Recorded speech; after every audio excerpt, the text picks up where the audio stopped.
ఇతన్ని నడిపిస్తున్నాయి. ఇతనికి ఏ భయం లేకుండా ఈ రోజున బ్రాహ్మణులు ఎందుకు టార్గెట్ చేసి మాట్లాడుతున్నాడు, కులాల మధ్యన ఎందుకు ఇంత చిచ్చు పెడుతున్నాడు అనే విషయంలో కూడా బ్రాహ్మణ్యం కూడా దృష్టి పెట్టడం జరిగింది. ప్రతి చోట కూడా పోలీస్ స్టేషన్లో కంప్లైంట్లు ఇవ్వడం జరిగింది. ఈ రోజున మా పాలకొల్లుకు సంబంధించిన మన రాష్ట్ర మంత్రివర్యులు నిమ్మల రామానాయుడు గారి దగ్గర కూడా ఇది వినతి పత్రాన్ని ఇవ్వడం జరుగుతోంది. ఇతను పైలాదాస్ మీద కఠిన చర్యలు తీసుకోవాలి. ఎందువల్లంటే ఈ రోజు రాష్ట్ర వ్యాప్తంగా జరుగుతున్న ఆగ్రహ జ్వాలలకి అతను ఒక లెటర్ పూర్వకంగా ఒక వీడియోలోనూ క్షమాపణ చెప్పడం జరిగిందే కానీ ఆ క్షమాపణ చెప్పే విధానంలో కూడా అతనిలో ఎక్కడ పశ్చాత్తాప గుణం అయితే మాత్రం మాకు ఎంతవరకు కూడా కనబడలేదు. ఒక సారీ చెప్పేసేసి అంటే ఈరోజు సోషల్ మీడియాలో బ్రాహ్మణ మహిళల్ని నీచంగా అవమానపరిచి మాట్లాడిన వ్యక్తికి ఒక క్షమాపణతోటి మేమందరం కూడా శాంతించే పరిస్థితి అయితే లేదని తెలియజేస్తున్నాం. ఎక్కడిగా ఇతన్ని ముందుగా పార్వతీపురం నుంచి బహిష్కరించాలి.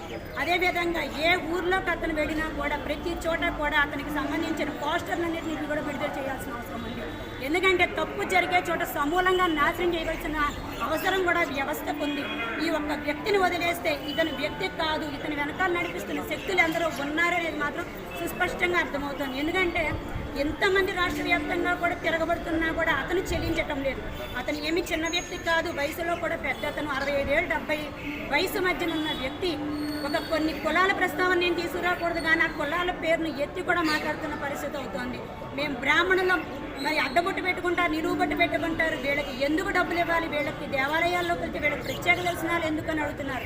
ఈ రోజున ఆర్థికంగా అణగారిపోయి బ్రాహ్మణులందరూ కూడా వారి జీవనాన్ని వాళ్ళు సాగిస్తుంటే వారిని ఈ రోజున బజార్లోకి తీసుకొచ్చి వారిని కించపరచడమే కాకుండా ముఖ్యంగా సనాతనంగా ఉన్న బ్రాహ్మణులను వారి ఇంట్లో వాళ్ళు ఉంటున్న వాళ్ళందరినీ కూడా మహిళల్ని ముఖ్యంగా బయటికి తీసుకొచ్చి రోడ్డుకి ఇడుస్తున్న పరిస్థితుల్ని ఈ పైలాదాసు లాంటి మరో వ్యక్తి పరిస్థితి లేదు. ఇతని సమూలంగా కూడా తుడిచిపెట్టవలసిన అవసరం ఉందని తెలియజేస్తున్నాం.